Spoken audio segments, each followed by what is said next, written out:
Well, thank you for joining us today. It's great to have you here. I've been really looking forward to having you online, and this interview. We've got a few people logged in now, so we'll go ahead. And there are a number of things that I wanted to cover today. So, first of all, thanks. As I wrote in the introduction and the little blurb, which I know you haven't seen, but I wrote a little blurb online. We've kind of only met recently through Kathy Emerson, who I connected with the other day, and she thought it would be great to have you on a webinar or on some kind of interview with us, because I know you've got a lot of experience with the principles and you've been sharing them, to all sorts of people over many years. And I think there are a lot of people who are coaches or wanting to become coaches using this understanding, or perhaps they're coaches who have come from a traditional coaching sense or other schools of thought that are looking into how to incorporate the three principles into their coaching practice. And I think there's a lot of things that we can hopefully unpack on this interview that you can share and be helpful for people. Okay, sounds good. Cool. So, I mean, we covered a lot last week, and we had a brief conversation, and I kind of put a list of points, and hopefully we'll get through as many of them as we can. But one of the first things that you said, which stood out to me, was you talked in when you're coaching or when you're sharing or when you're training, or it was about getting grounded in what you know.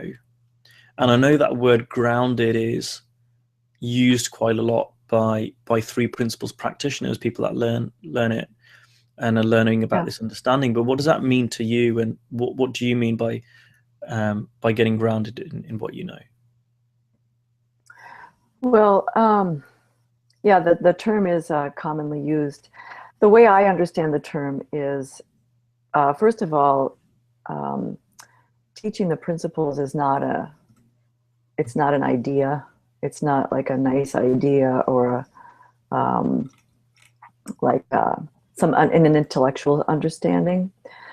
So for me, if I'm going to talk to an individual or a group, I get settled into, I call it a feeling, the feeling of where I had the realization, in the first realization of the principles, because that really comes in a feeling more than a feeling of knowing without a real explanation intellectually. And I think teaching from there is really, it's essential. So if somebody hasn't had like an insight or a realization, it's hard to get this understanding across unless you've had that for yourself.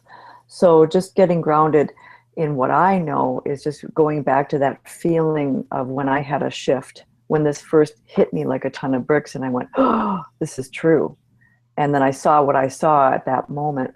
What I saw wasn't necessarily it, but it was the feeling of the realization that what these principles are pointing to.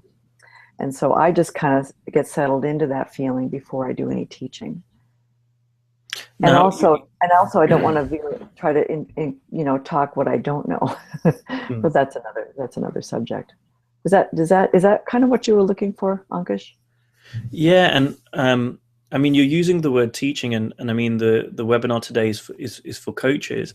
Do you think there's a difference between when you're coaching and when you're teaching, or does getting grounded in what you know apply across the board? Because I know you do both coaching and some teaching.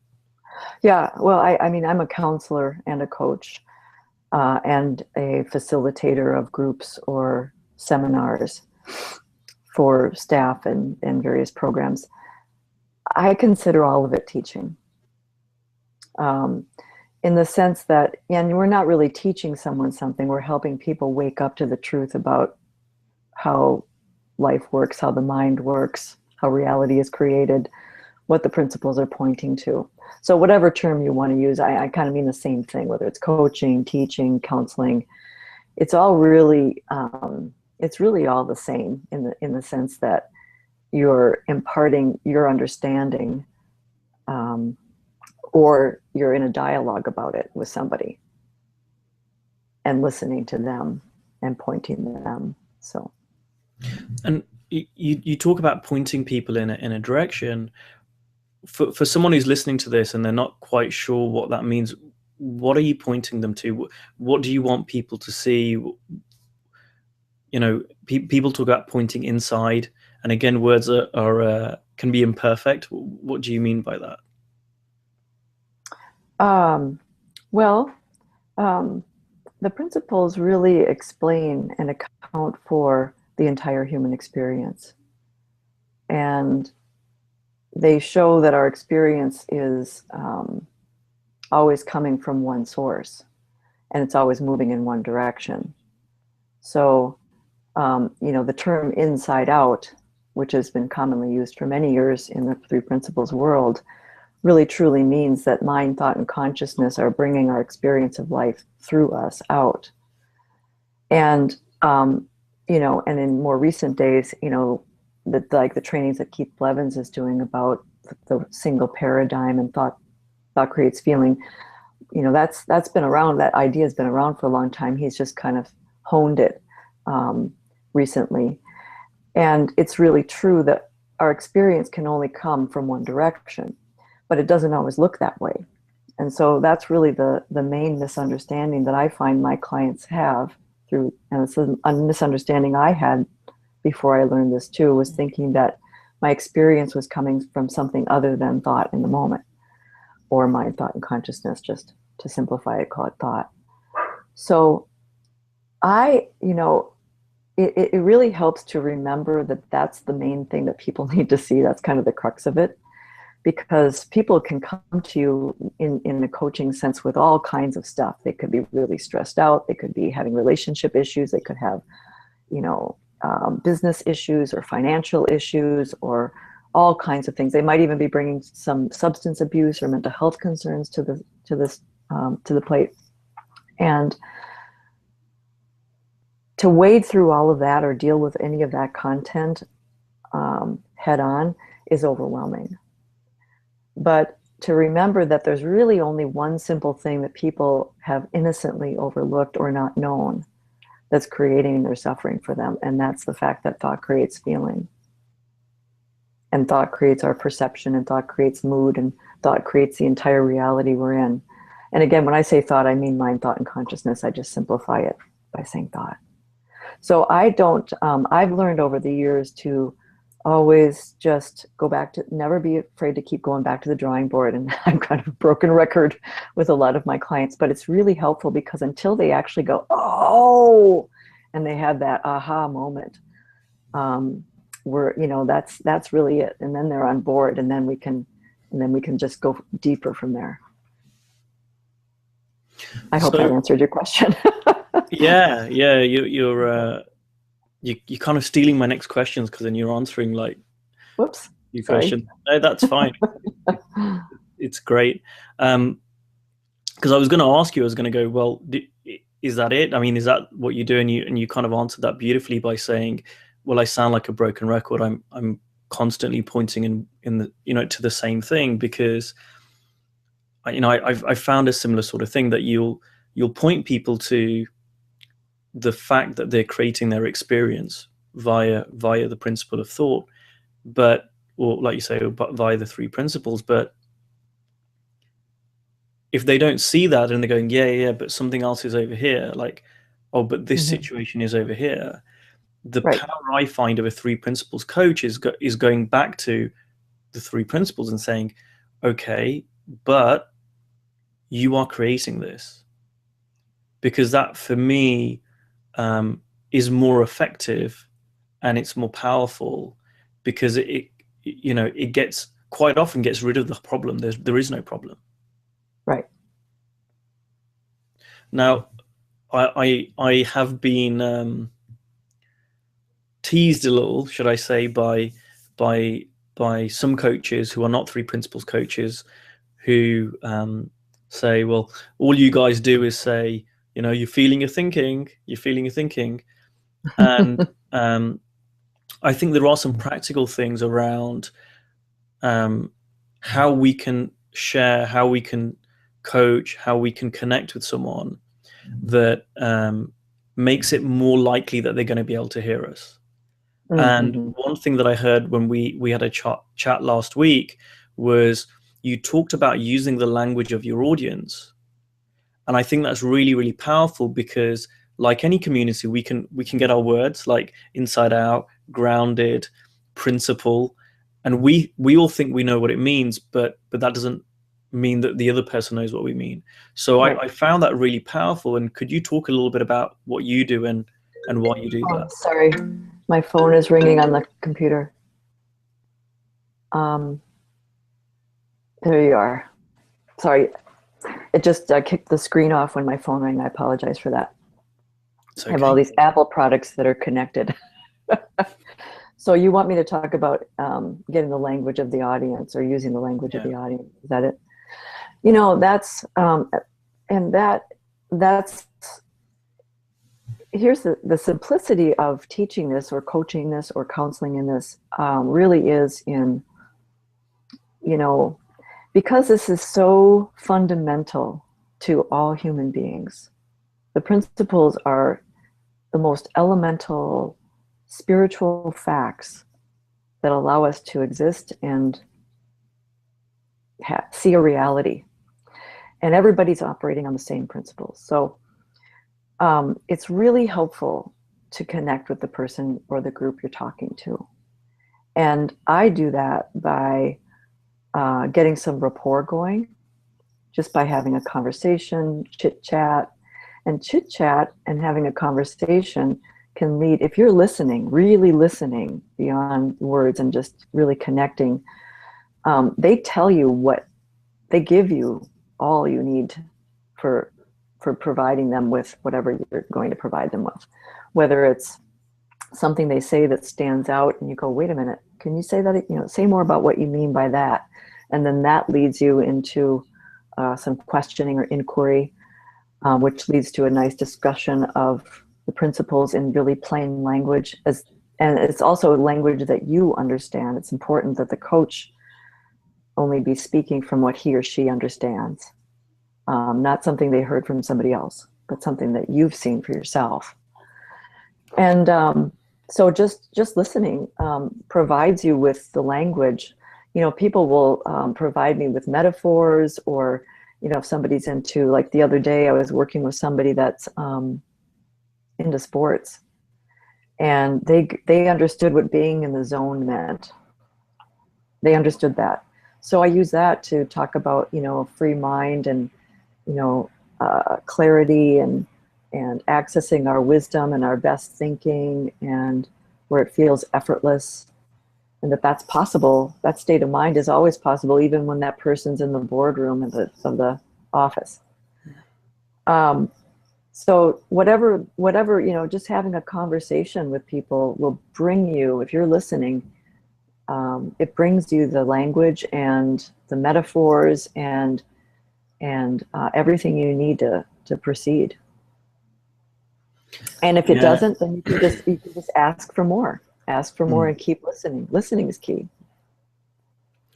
Yeah, that's really, you're reminding me of when one of my first ever coaching sessions was with my boss's boss at my old job. And I had been on a 3-day weekend with Garrett Kramer. It was my first 3 principles training. So I'd kind of got all these sports metaphors, and not only sports metaphors, they were all American sports metaphors.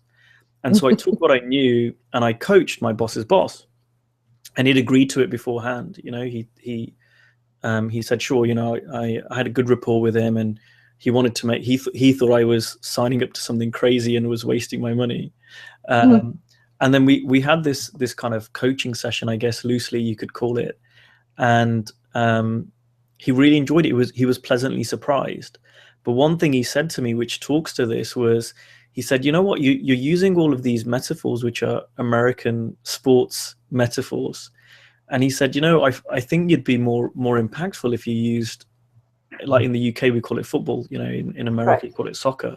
And he said, talking things that are relevant to him. Yeah. And it's really true. It's the same sort of thing that, you know, I can talk to one client and I can go very, very spiritual, and that's right up their street. And I've currently got a client who said, you know, I don't want to talk about anything spiritual. Right. And so what I used to do was just like whatever I'd heard, and you just said this, use your own language. I used to regurgitate what I'd heard, Yes. and that doesn't land always. But using the language of the people that are opposite me seems to be a lot more effective, and seems to, it doesn't get in the way, should I say. Right.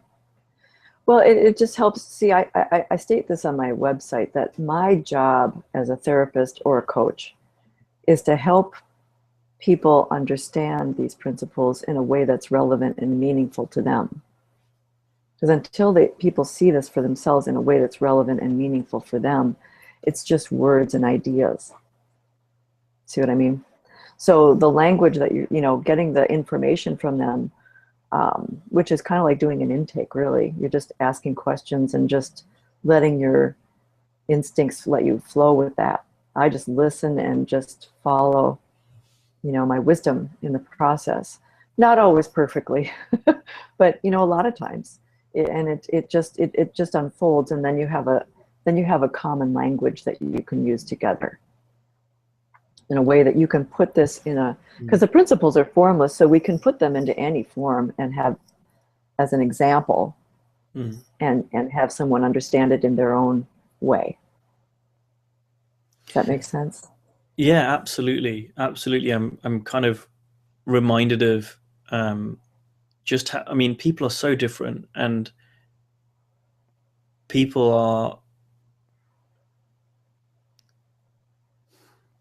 got their own worldview, is what I found. So, for some people in business, like I said, spirituality is a real no-no.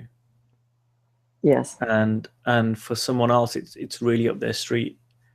And I found that just using the language of your audience, which I've seen principles practitioners do, very good principles practitioners, either unconsciously or consciously, it seems to be really powerful. Yeah, it is. You talked about, you've kind of touched on this already, but you've talked about really, really listening and having a conversation with a client. And I know one of the things I wanted to cover today was really the power of intake. And this is something that I've learned, it took me a little bit of time to learn it, but really just how important that is to really get a rapport, get a connection, and give me some direction in how I work with clients. I'd love to hear what your experience is with intake and what you do, and any tips or thoughts you've got to share with us. Well, I think that, you just sort of covered it really briefly, but you did.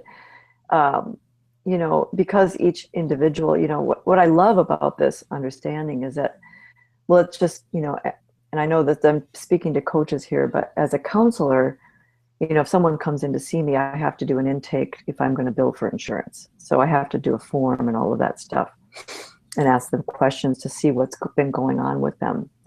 But luckily, I have the principles to as my framework, so to speak. So I know that all their presenting concerns are just outcome of thought, and it's the same with coaching. If I'm coaching a client and I don't have to do all the extra paperwork, I just get to sit back and relax and have a dialogue. And to me, it's the feeling. I don't practice like a technique of listening. Deep listening is really an outcome of your grounding in the principles, and it's a state of mind. When you settle down your personal thinking, it's our natural state of mind is to be in a quiet, meditative, listening state. And when we listen from there without an agenda and without, for me, without a diagnosis, without really concerning about that, it's pretty amazing how people tend to, you may have noticed this, people tend to settle down and get into a nice feeling with you a lot of the time. And if they're coming in angry, or if they're coming in really stressed, or they're coming in really anxious, I'm going to be I think I just naturally end up getting quieter and quieter, and just giving them lots of space and staying in a really nice, compassionate place, which I'm in, 99.9% of the time with my clients anyway. because that's what this is all about. It's just passing on this beautiful understanding, which is true and so simple once you see it. And we're just two human beings having a conversation. And when I meet people at that level, even if you don't talk spiritual, you don't even mention the principles, you're coming from your own understanding of that. And that's a nice feeling to be in. And that's powerful itself. Just the listening and being present and letting people just be who they are without, you have no judgment about it. You have no personal thinking about it. It's not about you. You're in a state of service. That alone is powerful for people. I've had people not even let me have a word in edgewise that start to figure out their own problems before I even say anything, just by my listening. So, yeah.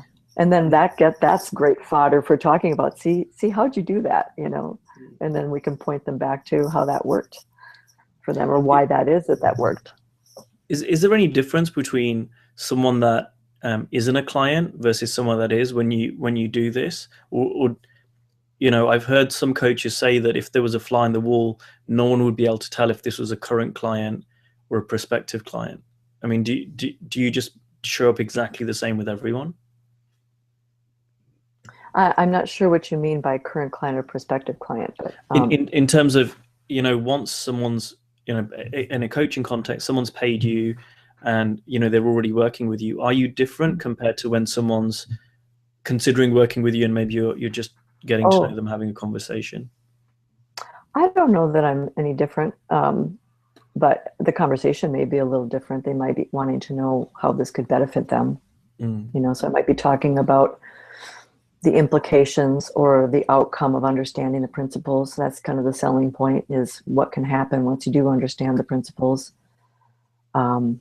Maybe giving them, maybe a dose of hope if they're feeling hopeless, maybe giving them some examples from other people who had similar things going on in their lives and how that changed for them. So I think that the feeling is the same, but the actual subject matter might be a little different.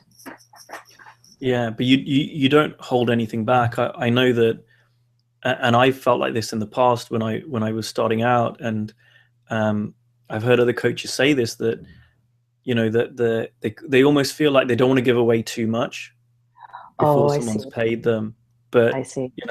What I see with a lot of people who've been doing this for a long time, and actually even non-3 principles coaches, is they just seem to be, like you say, of service, of just being there, listening, getting in that feeling. It doesn't matter whether someone's paid them or not. Yeah, I don't worry about that. Because if this sparks, what I want to do is try to connect. And if this sparks any hope in them, or any like, wow, that sounds intriguing, I'd like to know more about that. Because this is a powerful understanding. And someone could get it in an intake, just like that. But most of the time it takes a little time for them to kind of see this for themselves, and then to go deeper to the point where they feel like, I got this, I'm good. I think, things are going well for me now. And then it's just on a as needed basis. But I don't worry about giving the goods away too soon. And that's a beautiful segue into, talking about finances, because, we just had to talk about finances. Yeah, because one of the reasons I created this group is I really wanted to support professionals who wanted to take this understanding out there. And there's lots of communities, there's websites, there's groups for people who are sharing this, or groups for people who want to understand more about the principles. But I didn't see anywhere where there was something around just some of the practical issues that, we have questions around, well, what insurance do I have? And, how do people work? And I love facilitating different points of view for people that are doing this professionally. And one of the things that seems to come up for people is this concern around money, and sometimes sitting across from someone and it's like, okay, I want to get into a nice feeling, but I've got bills to pay, right? Or how do you deal with that? Have you ever come across it, and or has that never been an issue for you? Oh no, finances have been an issue for me. I've been a single self-employed homeowner for a long time. And, you know, um, I think that you just asked a different question than I thought you were going to be asking, but so I'll come back to that. But I just wanted to say that, first of all, I didn't go into this for the money. So when I had my own powerful awakening, if you could call it that, into these truths for myself, it was such a shift that happened for me. And then that, as that deepened, I just knew that I had to pass this on to people. And it just occurred to me, well, I'm going to go into the mental health field. Okay. And, so I've been coaching and counseling both. I mean, coaching people that may not have needed the mental health work, let's just say, and wanting to make a living at it, of course. And been terrified at times when I wasn't, because in the early years, getting started, I didn't have many clients. And I also worked for a number of agencies as a contractor that didn't pay very well.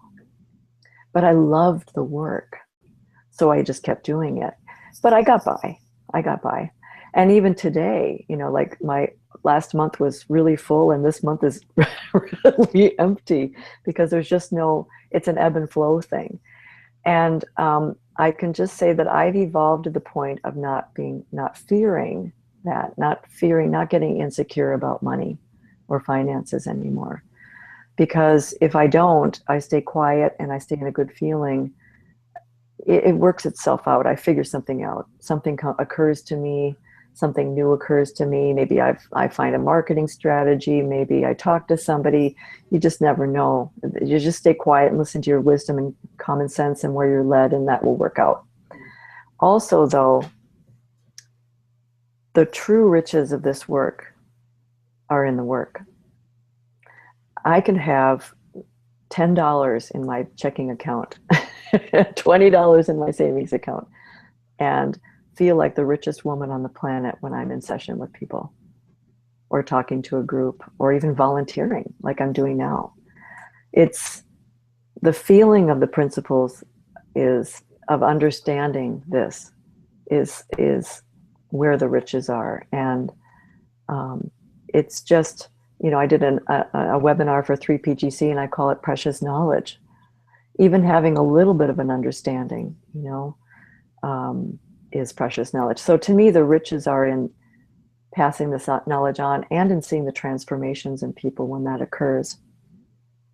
Now, what I think you were getting at is maybe not being able to get into a good feeling as you're meeting with a potential client, wanting that client to sign up and really needing it because, hey, you don't have, you need the income.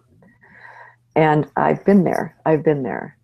And if I slip out of a good feeling into some sort of personal thinking, insecure personal thinking, I'm immediately not in a state of service.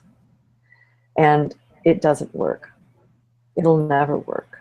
So even though earning an income is important for people to survive, and then everybody has their own idea about how much they want in terms of abundance, there's nothing wrong with that. But you can't make passing on an understanding of the principles about the money. It won't work. And so it really, to me, first things first, I want to be doing this work. If I was independently wealthy, I'd be doing this for free. But I just remembered that I guess I just gotten to the point where it doesn't occur to me anymore. It's really meeting that individual, and the work itself is where the riches are. And eventually then the income comes, it follows. I love so much of what you said there, because I think there almost is, and maybe there's no one on this call, maybe there's no one in this group like this, but I certainly see and have spoken to coaches who get attracted to coaching, or maybe they get attracted to being a 3 principles coach or practitioner because of the lifestyle. Oh. And because they think that, it means that you can make a certain amount of money, you can work the hours you want. And for me, it's never been about that. I love so much what you said there, because for me, if I wanted to make money, I would be doing something else. Yeah. You know, like Yeah. and Exactly. for me personally, I had a great corporate job. You know, I had my career path. When I quit, my boss looked at me like I'd lost the plot. Like, why would you leave here? Why would you leave this career? And it wasn't about that. There was something deeper. And I so resonate with you when you say that the real wealth is being in session with someone, because I've had so many moments where and I felt it, you know, when you said it, so many moments when I'm so touched. Mm-hmm. And either when I see that, or when I get an email or a message and someone's life has fundamentally changed, not a little bit, but fundamentally their whole reality has changed. To Yeah. me, there's no greater payment than that. That's it. That's it. And you know, it's like I sit there and I think this is the best job in the world. Yeah. I agree. And what kind of goes hand in hand with that, this is just my view, but I think what goes hand in hand with that is, I believe that it, like you say, if you're in it for the money, if you think I'm doing this for the lifestyle or the money or whatever, you're gonna find it a lot harder. Because I can tell you, it doesn't have to be this way. This is form, but I put my heart and soul into this profession, and the reason I do that is because I love it. And if I didn't love it and I was just chasing the money, it would just feel like a lot harder work. But Yeah. you know, I can work many hours. I can pull out crazy things because I love it. I enjoy it. I really do think this is the best profession in the world. Sorry, go on. Can I add one thing to that? Yeah. And I love what you're saying, Ankush, and I can see that you really, you know, you're authentic in what you do, and that's a beautiful thing. Um, you know, the reason that we get so filled up, and it's beyond, you know, it's a feeling that money can't provide. Money is a necessity in life, but the feeling that we're getting, the treasure that we're getting, the riches that we're getting, is the spiritual. It's that spiritual connection with the client or the group, whatever it is that you're doing. And then when you see the rewards of that, the outcome of that, you know, I can't tell you how many times I've just filled up in tears seeing amazing transformations in people who never thought they would be well, who woke up to their true nature and found this. There's no price tag for that. It's just beyond that. And this is, to me, in the bigger picture, this is about raising the level of the consciousness in the world. And I don't mean to sound arrogant or grandiose about that. I mean that very simply and humbly. When I work one person at a time, that's all I'm doing. Because I don't know about you, but I used to be a person that could not stand to see suffering of any kind in the world. I've just been like that since I was a child. Really disturbed me, but I never really knew what to do with it.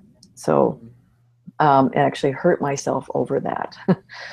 And then when I found the principles and I woke up to our true nature, and I found that beautiful peace, and that ability to really thrive rather than just trudge along in life.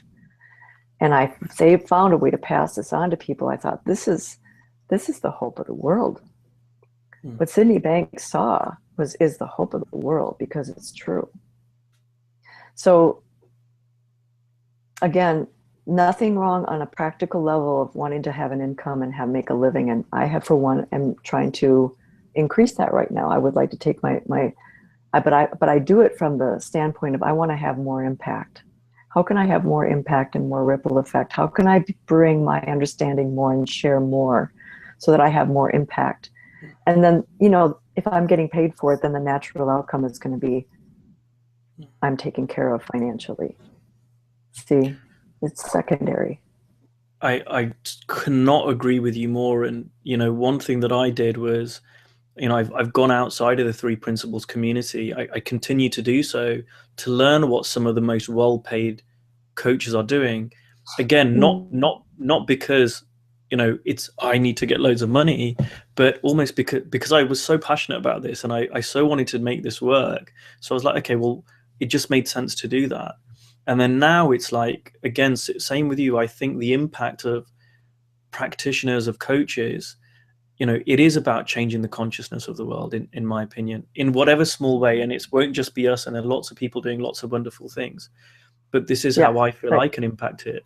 And for me, it's if I can help coaches make a living, then I think I'm helping with the rising the consciousness of the planet. And this is the cool thing. What I found is that the top coaches that are non-3P coaches, the ones that are making, a lot of money, I had some thought that they must be doing, some strategy, and they must be doing some kind of manipulation. There must be something.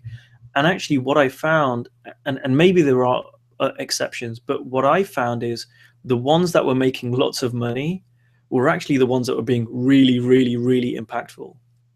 The ones that were being very financially successful were the ones that really went out on a limb for their clients, were the ones that were serving the most, the ones that were loving the most.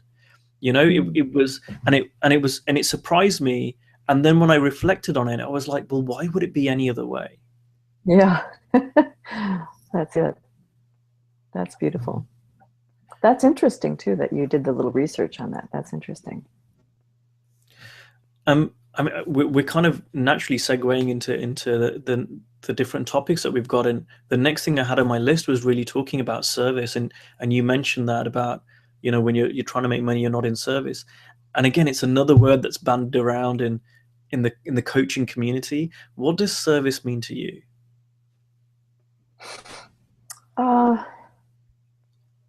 Well, again, I go back to the point where I was so touched deeply, my spirit was touched by this understanding, the truth of these principles of what Sydney Banks saw. And I just feel drawn to being in service, because once it was like I did a 180, and all of a sudden I was seeing life from an understanding of this, just a certain degree. And nothing looked the same from that moment on for me. And when I see people suffering, it's my heart goes out to that naturally, because I know that they don't have to be. If they could just see this, they wouldn't suffer anymore. And so I just feel compelled really to just share this as much as I can in my life. It's my life work. I don't see any time I'm going to retire. I'll be doing this till I can't talk anymore, or breathe, or put a sentence together. But there's also the term being in a state of service, which has been around the three principles world for a long time. And that is that you're, again, grounded in your own understanding, and remembering what you know, which has a natural quieting effect. We don't have to try to quiet ourselves down. We just have to remember where our experience is coming from, and that just settles us down. And I, for one, love to listen to Sid Banks a lot too. In fact, I was just listening to him before I did this talk, because it helps me to get back into that feeling. So being in service is really being authentic and true to what you already have seen, what's touched you, and then doing your best to impart this to another person, have a dialogue and help them see it, pointing them in that direction. And listening, really listening, and having that heartfelt connection, the rapport going. I don't know that there's anything more to it than that, really. And staying on track with that. Like today, I like this week, I have very few clients. And yesterday I had one client, and the other client canceled. So, thoughts go off, oh, client canceled. Okay, now I have one today. But this one client is such a miracle. This woman, came from an unbelievably abusive past, and is just a shining example of health now. Overcame heroin addiction, overcame all of her post-traumatic stress of the past, abuse, and is a stellar human being, and she's just shining. And so in working with her in that moment, that's really, that's, again, we're back to that, what's important here. It's the service. It's just being in that moment. That's all I needed yesterday. So just staying open and always remembering that. And also, here's the other thing. It's when we get our personal self out of the way a little bit, get our ego out of the way. And, that's just basically all of our personal thinking. We can't make this about us. If we do, we're not in a state of service. If we're nervous or insecure in face of a client and wondering how we're doing, which I've done many times, how am I doing now? We're not in a state of service at that moment. But that's okay. You just have to recognize that you're out of that feeling and you come back. So there's a real presence, there's a real connection. You're really there to connect on a deeper level with somebody. And the aim is a higher aim. It's about it's about having a dialogue and sharing an understanding of these beautiful principles. So the personal is not involved in that. Yeah, it really comes. Did that help at all? Yeah, it really comes from your heart. It's so beautifully said. I again completely resonate with that. It's heartfelt, and it's not a technique. It's not a strategy. It's just something that we know. Yeah. And as much as you do know, if you've truly been touched, you've had that defining moment, as George Pransky says. Everybody's had a defining moment where they go, oh, and something clicks.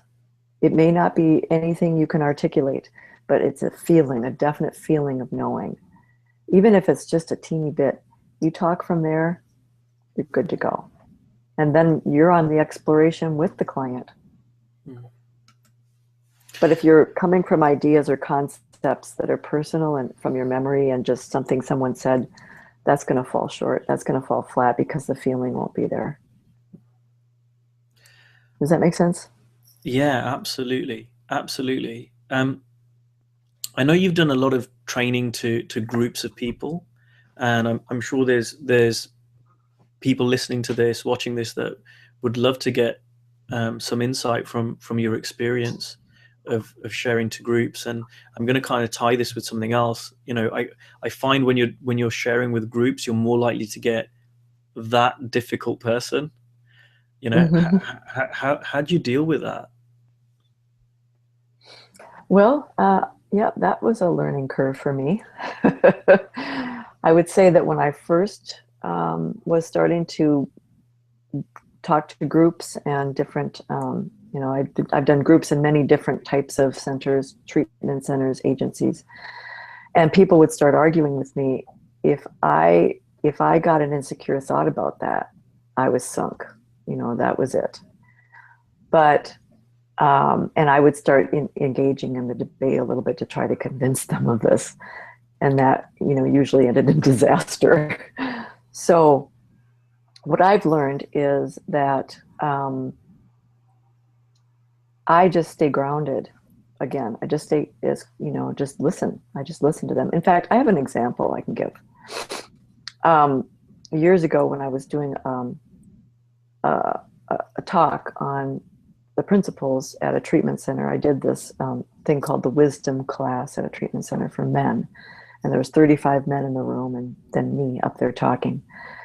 And usually a lot of these guys, because they were in treatment, sometimes, it was more or less quiet or boisterous, depending on the state of mind that they were in at the time. But this time there was one fellow who was sitting very close to me, and I was talking about the principle of mind. And he raised his hand, and he started to argue with me about what I was saying. And essentially what he was hearing is that I was saying there was no such thing as God, which was nothing close to what I was saying, but that's what he heard.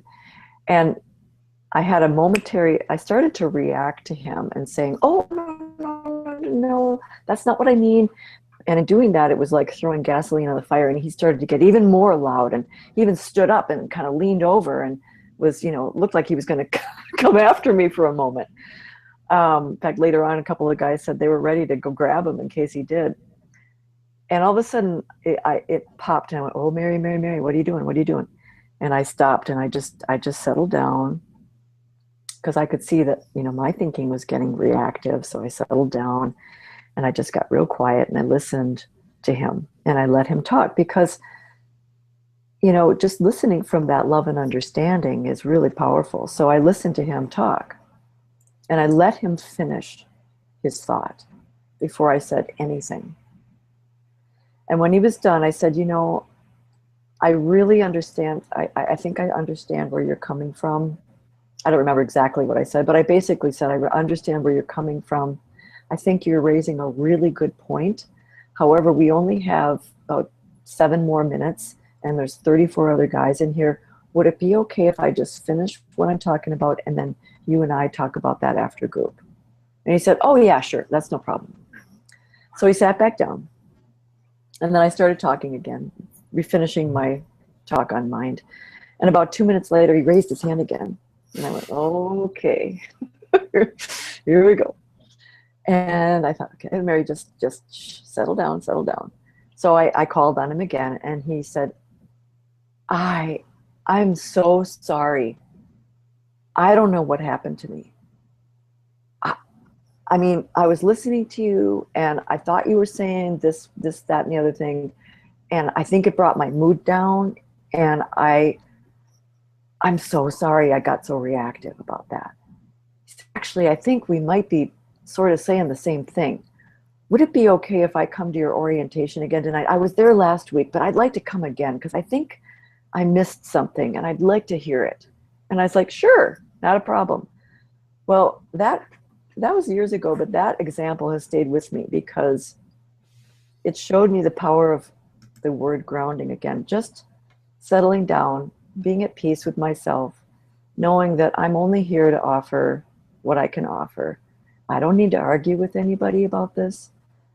In fact, you can't. It's like arguing about whether the sky is blue. So that's my example of, and since that time, I've done that over and over again, where people have started to challenge me, and I just listen to them. And I try to understand where they're coming from. And if I can answer it, I will. And if not, I just sometimes will just let them say it, and then we move on. And sometimes that works. But I think people really want to be heard. Yeah. Sometimes I'll even say, after I've heard them, I'll gently, with compassion and a really nice feeling, appreciating their challenging question, because it's such a good point. And then I'll say, but I have a little different view on that. Would it be okay if I show you that? Get permission. Get permission, because that has a cell. That's like the magic doorway, to their ears. And then they feel respected and they feel heard. Usually people are feeling insecure or fearful if they're arguing with you. So I just try to stay calm, grounded, really listen to them, and then stay in a compassionate feeling. Hopefully that wasn't too long of an answer for you. No, it was perfect, and there's so much there. I'm just aware of the time, and I would love the people that have dialed into the webinar to get an opportunity to give some feedback or ask any questions.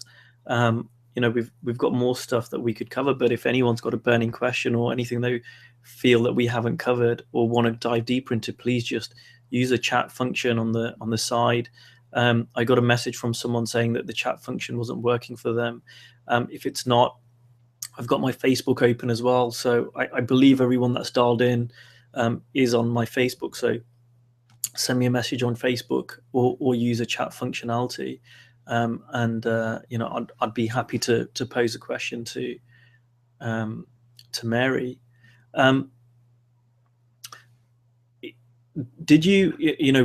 Did this come to you, or was there a lot of trial and error? Oh yeah, right. There was trial and error. Because I had a learning curve in terms of getting secure in teaching this or coaching or counseling from this understanding. I had self-conscious thoughts, fearful thoughts. So even though I'd seen the principles, you know, I'd been touched by this, doing this as a practitioner, I had thoughts about that. So, and they were fearful thoughts. So I had a learning curve with sort of kind of putting those thoughts to rest and getting secure. And there's practice in that. There's sometimes practice in that. That's all there is to it. Plus, I'm not one of those people that was, you know, I almost fainted in high school speech class. So getting up in front of a group of people was really not my strength when I started doing this. And I had to work through that. But, you know, I lost all the anxiety for that. It's just gone. Every now and then I get a little nervous, and every now and then I get a little insecure, but I just know it's my thinking. So I just, you know, I don't pay much attention to it. I just, it's okay. You're fine. Well, I put a post up today about there was some science study done, where there was an art class, and they told the students they would grade them differently, and they said one group, it's all about volume. You know, you've got to make as many vases as you can, and you'll get an A if you make more vases, and a B if you get, you know, not so many, and so on. And the other group, they said, you know, you've just got to create the best vase you can. And what was really interesting was when they came to judge it at the end of the study, they found the group that focused on volume had much better vases than the group that focused on making the best vase. Really? And what they found was that the group that was focused on volume, even though they weren't focused on making the best, they learned from their mistakes. You know, they went out and tried and made mistakes, and they couldn't help but learn and become better at vase making. Whereas the group that was focusing on perfection ended up just making one vase. Interesting. And I thought that was so relevant to, I put up in the group say, because I thought it was so relevant to coaching, and especially 3P coaches, is that I'm sure I'm not the only one that thought I needed to be perfect or get it right, or who am I to be sharing this or coaching using this.